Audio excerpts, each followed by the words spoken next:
Hey there, it's Leona. Welcome to Zen Mindfulness Shodo. Today, we're going to practice Shodo meditation while focusing on the Hiragana character for A. So, let's begin a beautiful journey together. When you write a character, imagine a square about the size of the character that you are going to write like this. First, I'm going to write it. Then I'm going to explain the points and tips for writing the character beautifully in detail.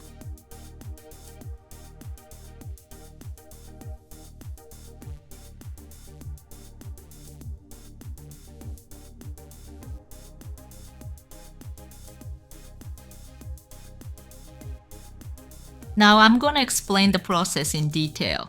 The first stroke begins near the center point of the top left square. As you can see, it's essentially a downward curved line that gradually thickens as it moves upward to the right, until the middle vertical line is in the middle of the stroke.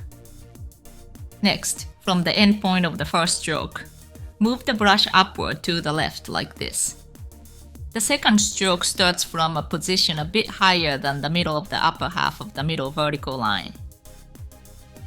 As you can see, this line curves to the left and gradually thickens as it goes down, curving left while getting thicker. The end point of this stroke should align with the middle vertical line, similar to the starting point. This will make this character appear upright and well balanced. For example, if I draw it like this,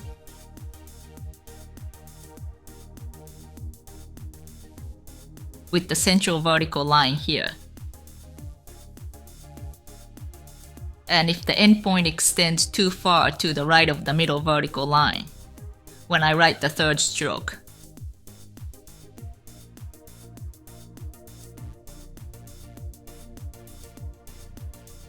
the space inside, this space will be completely closed. Also, the endpoint of the vertical part will be too far to the right of the starting point, making it look unbalanced.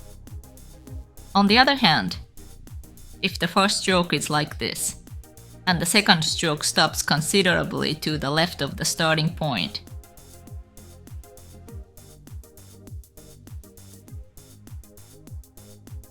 when I write the third stroke,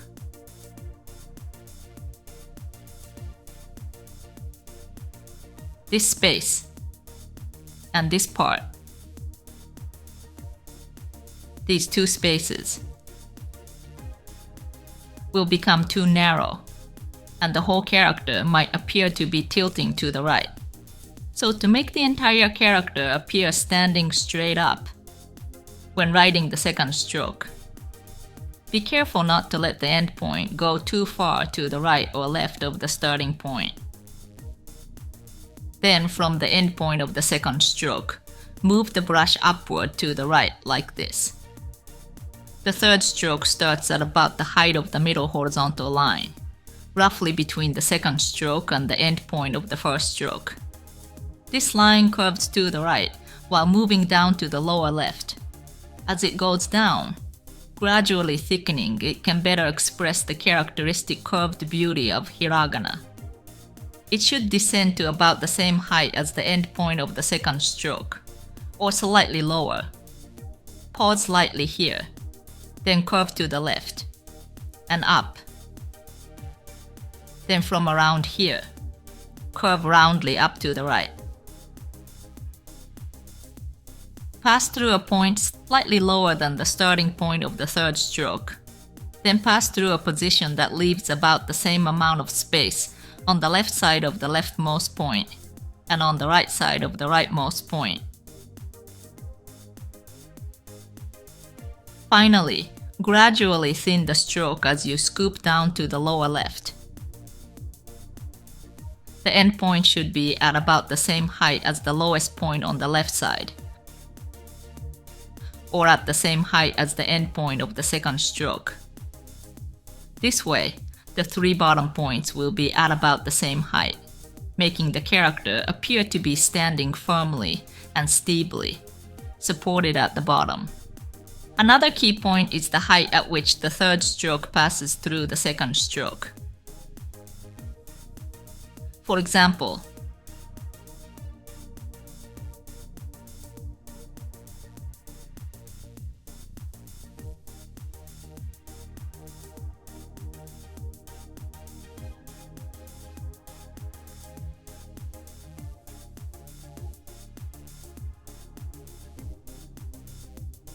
the third stroke supposed to intersect the second stroke at about the middle height of the part of the second stroke below the first stroke, or slightly higher. In the example on the left, it passes through a position lower than the middle. So the space here, this part, might look too open, and the overall round part at the bottom might appear to be hanging too low. Conversely, if written like this right example, where it passes through a much higher position than the middle point of the second stroke under the first one, it will curve like this, making this part very narrow. The round bottom part becomes too large in proportion to the whole character. Also, the third stroke should pass through a position slightly lower than its starting point, but in this case, it's passing through a higher position. So the part that should slightly stick out above the round part of the third stroke is missing, making the whole character look a bit off. Lastly, the position of the end point of the third stroke is important. For example, if I have the first and second strokes like this,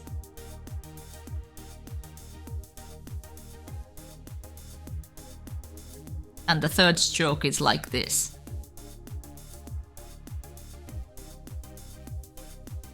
or if I have the first and second strokes, and the third stroke is like this. In this case, the end point of the third stroke is higher than the end point of the second stroke, or the lowest point on the left side of the third stroke. This might look a bit unbalanced compared to this shape. If the end point of the third stroke drops much lower than this position, as in this right example, it also looks unbalanced. While it's okay for it to extend longer when writing vertically to connect with the character below, especially when writing horizontally, I think aligning the three lowest points at about the same height gives more stability and looks more balanced. However, if you prefer these shapes over this shape, by all means, adjust it according to your preference and write in a way that satisfies you. That's the best approach. I've discussed many points, but ultimately, calligraphy is about sensibility. Like other arts, there's no single way of writing that everyone will find beautiful or likable. If you think these shapes are more beautiful than this shape and find it more satisfying, I recommend practicing in that style.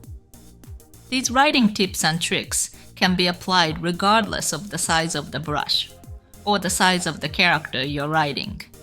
Why not try practicing with these points in mind?